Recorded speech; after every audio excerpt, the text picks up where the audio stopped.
শ্রী শ্রী ব্রহ্মময়ী মা, শ্রী শ্রী জগন্নাথ দেব, শ্রী শ্রী বলরাম দেব, শ্রী শ্রী সুভদ্রা দেবীকে প্রণতি জানিয়ে এবং কালীমাতা আশ্রমের মহারাজ দণ্ডেশ্বরী নিত্যাবোধাশ্রমজিকে ও আশ্রমের ভক্তগণকে শ্রদ্ধা জানিয়ে শুরু করছি গীতি আলেখ্য রথস্বামী জগন্নাথ। পরিবেশনায় সঙ্গীতাঞ্জলি শিল্পী গোষ্ঠী। গীতি আলেখ্যে পরিবেশিত গানগুলি হল যথাক্রমে কবি জয়দেব গোস্বামী রচিত গীত গোবিন্দমের পদ, আদি শঙ্করাচার্য রচিত জগন্নাথ অষ্টকম, বিশ্বরূপ গোস্বামী রচিত ভজন, গিরিশচন্দ্র ঘোষ রচিত ভজন এবং একটি রবীন্দ্রসঙ্গীত। শুরু হচ্ছে গীতি আলেখ্য রথস্বামী জগন্নাথ।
যখনই পৃথিবীতে ধর্মের পতন হয় এবং অধর্মের প্রবল উত্থান ঘটে, তখনই শ্রী ভগবান সৎ মানুষদের রক্ষা করতে, পাপী ও দুষ্টদের বিনাশ করতে এবং ধর্মকে পুনরায় প্রতিষ্ঠা করতে যুগে যুগে ধরাধামে অবতীর্ণ হন।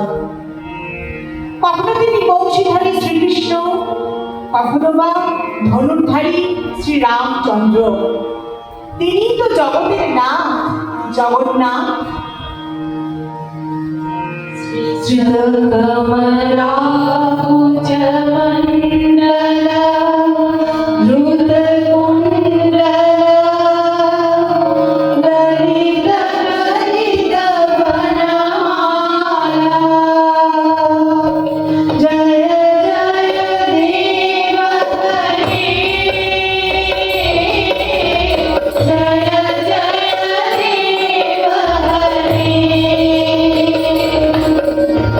Jaya Jaya Deva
গীতা গোবিন্দমের এই শ্লোকে অনুভূত হয় বনফুলের ঘ্রাণ, বাতাসের স্পর্শ, বৃন্দাবনের সুধা, যা শ্রীকৃষ্ণকে অনির্বচনীয় করে তোলে।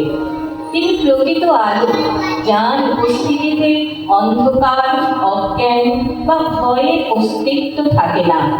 ভগবান সেই শক্তি, যিনি আমাদের এই কষ্টময় সংসার চক্রের বন্ধন থেকে মুক্তি দেন। যেমন হংস স্বচ্ছ পবিত্র হ্রদে বিচরণ করে, ঠিক তেমনি ভগবান শ্রীকৃষ্ণ সত্য সন্ধানী মানুষের হৃদয়রূপ হ্রদে ক্রীড়া করেন। যার মন নির্মল, পবিত্র, ধ্যানমগ্ন, ভগবান তাঁর হৃদয়ে প্রকাশিত হন।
ব্রহ্মপুরাণ থেকে আমরা জানতে পারি, সত্যযুগে একসময় ব্রহ্মার ইচ্ছে হলো তিনি ব্রহ্মলোকে ভগবান বিষ্ণুর একটি মূর্তি স্থাপন করবেন।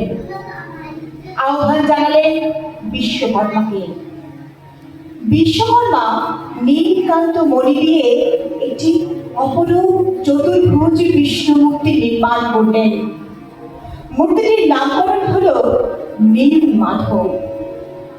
ব্রহ্মা সেই নীলমাধবকে স্থাপন করলেন সুমেরু পর্বতের শিখরে।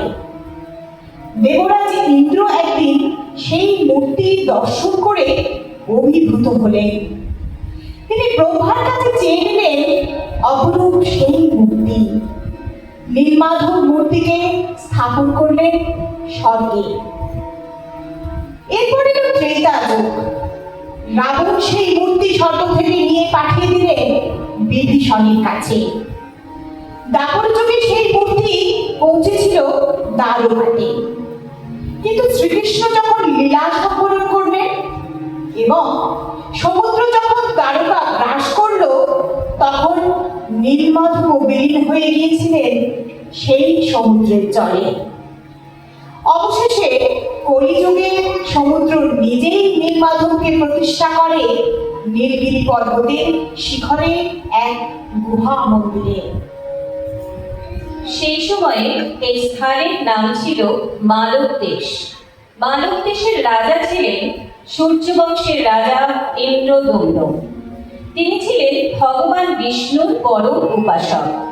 স্কন্দ পুরাণ থেকে জানা যায়, মালবরাজ ইন্দ্রদম্ন নীলমাধবের সন্ধানে পাঠান বিদ্যাপতিকে। কিন্তু বিদ্যাপতি ঘন জঙ্গলে পথ হারান। তাকে উদ্ধার করেন সবরনাথ বিশ্ব বসুর কন্যা ললিতা। বিশ্ব বসুর গৃহে থাকাকালীন পুরোহিত বিদ্যাপতি জানতে পারেন নিকটবর্তী গুহায় নীলমাধব পূজিত হন। সেই খবর তিনি পাঠান রাজা ইন্দ্রদুম্নকে। কিন্তু তিনি যখন সেই গুহায় নীলমাধব দর্শন করবার জন্য গেলেন, তখন মূর্তি অন্তর্হিত হয়ে গেছে। এই সময় ভেসে এলো এক দৈব বাণী। রাজাকে দারুমূর্তি নির্মাণ ও প্রতিষ্ঠার নির্দেশ দিলেন। একদিন সমুদ্রের জলে ভেসে এলো এক কাষ্ঠখণ্ড। স্বয়ং বিশ্বকর্মা বৃদ্ধ ব্রাহ্মণের বেশে উপস্থিত হলেন। একটি শর্ত সাপেক্ষে তিনি মূর্তি নির্মাণে রাজি হলেন। শর্ত ছিল, বিগ্রহ তৈরি না হওয়া পর্যন্ত মন্দিরের প্রধান দ্বার বন্ধ থাকবে। কিন্তু রানী গুন্ডিচা সেই শর্ত লঙ্ঘন করে বিগ্রহ দেখার জন্য দ্বার মুক্ত করলেন। দেখলেন অসমাপ্ত বিগ্রহ এবং বিগ্রহ নির্মাতাও অদৃশ্য। রাজা ইন্দ্রদুম্ন ভগবান বিষ্ণুর স্বপ্নাদেশ পেলেন যে তিনি এই অসমাপ্ত মূর্তিতেই পূজিত হবেন, আর চিরকাল এই পূজার ভার থাকবে ভক্ত শ্রেষ্ঠ বিদ্যাপতির বংশধরদের ওপর, এবং চিরকাল তাঁর সেবায় ব্রতী থাকবে সবর রাজা বিশ্ব বসুর বংশধরেরা। রাজা ইন্দ্রদুম্ন পূজিত নীল মাধবী বর্তমানে দারু ব্রহ্ম জগন্নাথ, যিনি পূজিত হন নীলাচল ধামে।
ভক্তের হৃদয়ে তার আবাস।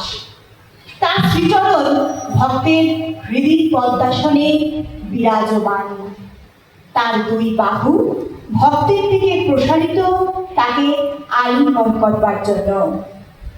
চন্দ্র সূর্য তার দুই বিরাট নয়ন যুগল। তার বৃহদাকার লোচন সদা জাগ্রত। তার কৃষ্ণবর্ণ ভক্তিরসের গূঢ় রহস্যকে আবৃত করে রাখে। তার করুণাতেই দিন ও রাতে অন্ধকার কেটে যায়। তিনি তো শ্রী শ্যাম সুন্দর।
কলিযুগে আবির্ভূত হলেন শ্রী গৌরাঙ্গ মহাপ্রভু। পঞ্চদশ শতাব্দীতে তুর্কি আক্রমণে জর্জরিত বাংলা, বিহার, উড়িষ্যা। তদুপরি জাতপাতের বিভেদ সাধারণ মানুষের মধ্যে তৈরি করেছে হানাহানি। ঠিক এই সময়ে প্রেম ও ভক্তিরসের প্লাবন আনলেন নদের বিমান। শ্রীল কবিরাজের ভাষায়, যে বা নাহি বোঝে কেহ, শুনিতে শুনিতে সেহ, কি অদ্ভুত চৈতন্য চরিত। কৃষ্ণ উপজীবে প্রীতি, জানিবে রসের রীতি, শুনিলেই বড় হয় স্ফীত। বর্ণবৈষম্য ঘোচাতে কৃষ্ণ নাম আর জগন্নাথ দেবের সাধনার চেয়ে শ্রেষ্ঠ আর কি বা হতে পারে? নিমাই সন্ন্যাসী ভ্রমণ করলে দাক্ষিণাত্য থেকে শ্রীক্ষেত্র। পশ্চিমবঙ্গে জনপ্রিয়তা লাভ করল রথযাত্রা উৎসব। হুগলি জেলার মাহেশ ও মুক্তিপাড়া এবং পূর্ব মেদিনীপুরের মহিষাগরের রথযাত্রা উৎসব উল্লেখযোগ্য। শ্রী চৈতন্যদেব একবার শ্রীরামপুরের মাহেশে এসেছিলেন এবং সেখানে নামকরণ করেছিলেন নবনীলাচল। গোপীজনবল্লভ শ্রীকৃষ্ণই পুরুষোত্তম জগন্নাথ। আজ তাঁর সাধনায় আমরা ব্রতী। কেশব গুরু করুণাদি কুঞ্জ কানন চারি, কেশব গুরু করুণাদি কুঞ্জ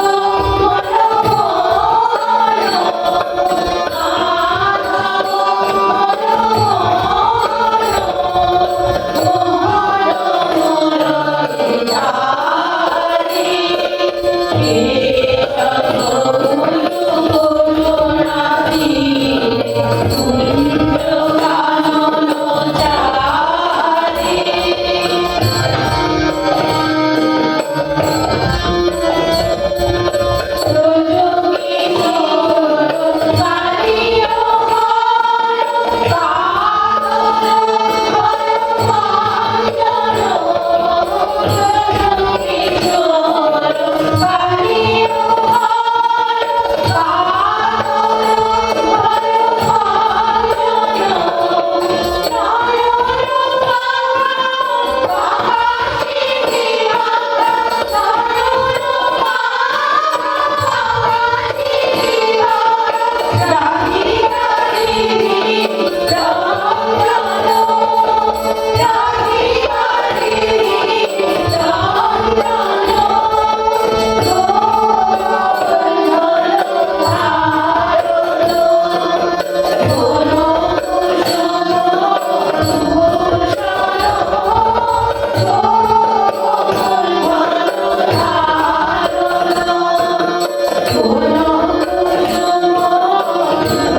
আষাঢ় মাসের এক পুণ্যতিথিতে পালিত হয় রথযাত্রা।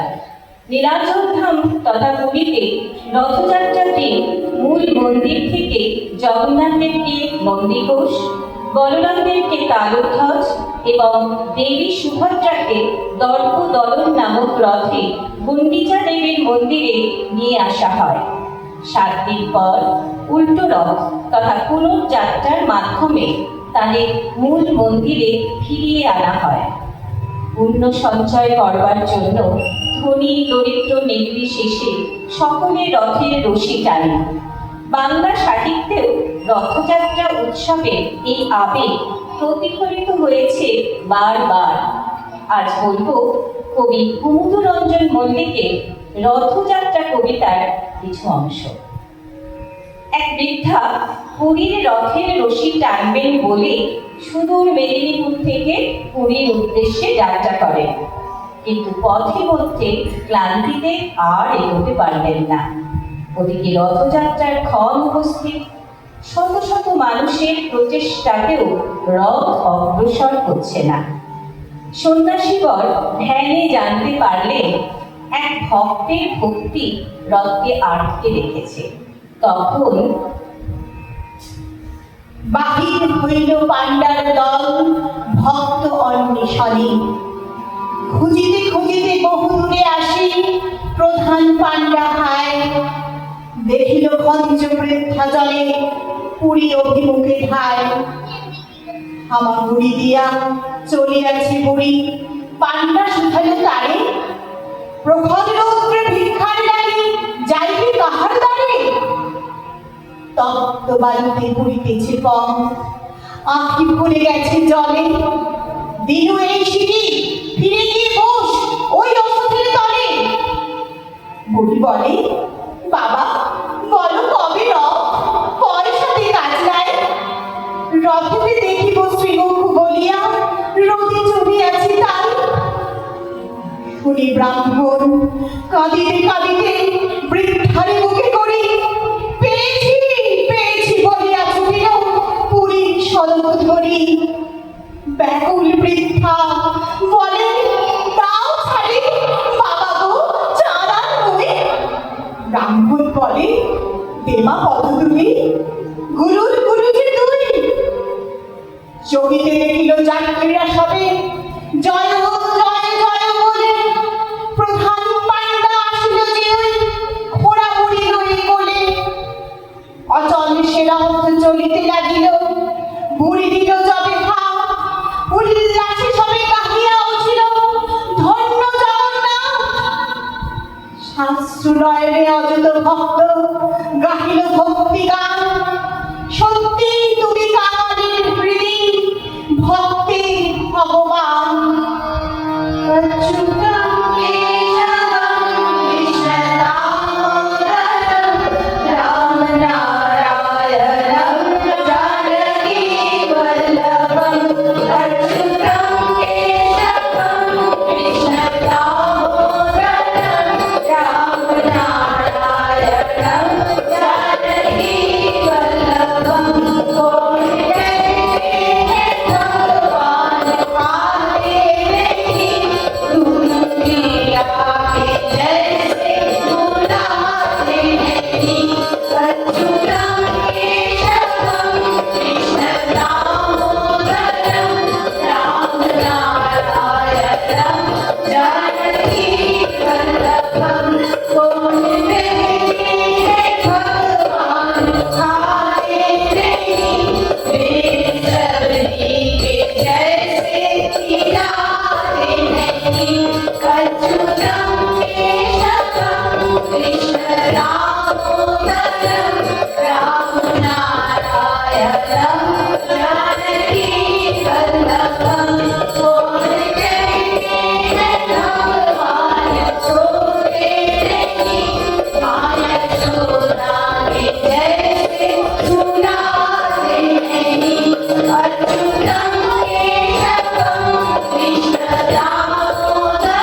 তবে সেই রথের মালিক হলো আত্মা। মন রূপ লাগাম যদি আমরা ইন্দ্রিয় রূপ ঘোড়ায় করাতে পারি, তবেই ভক্তির পথে আমরা অগ্রসর হতে পারব। তাই এই রথযাত্রা হলো অশুভ শক্তি থেকে শুভ চেতনার পথে রথযাত্রা। মানব মনের কলুষতা দূর করে, বিবেক বোধ জাগ্রত করে, পরম শক্তিমানের আশিস মাথায় নিয়ে পরম পবিত্র গন্তব্যে রথযাত্রা। অগ্রগতি রথে ধ্বজা উড়িয়ে তিনি এসেছেন বাকির পথে। আজ আমরাই বা গৃহকোণে লুকিয়ে থাকুক কেন?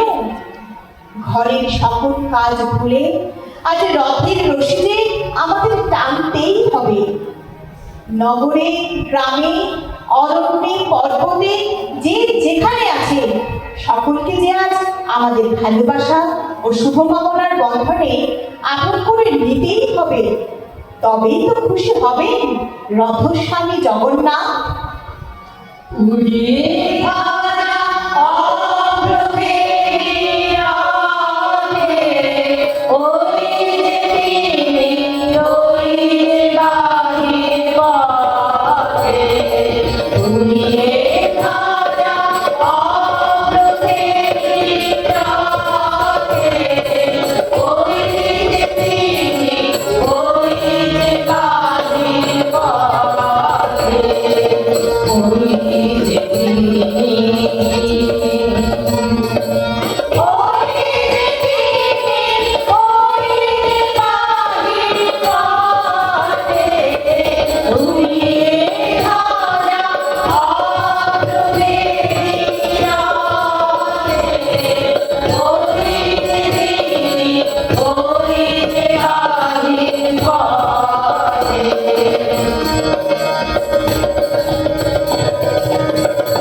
you.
উপস্থিত ভক্তগণ, আসুন আমরা মনে মনে প্রভুর সেই জয়রথের রশি স্পর্শ করে সব বিভেদ ভুলে আলোর পথ ধরে আত্মিক উত্তরণের দিকে এগিয়ে যাওয়ার শপথ করি। সকলের উপর তাঁর কৃপা বর্ষিত হোক, মঙ্গল হোক সকলের। সকলে মিলে বলি, শ্রী শ্রী জগন্নাথ দেব কি জয়।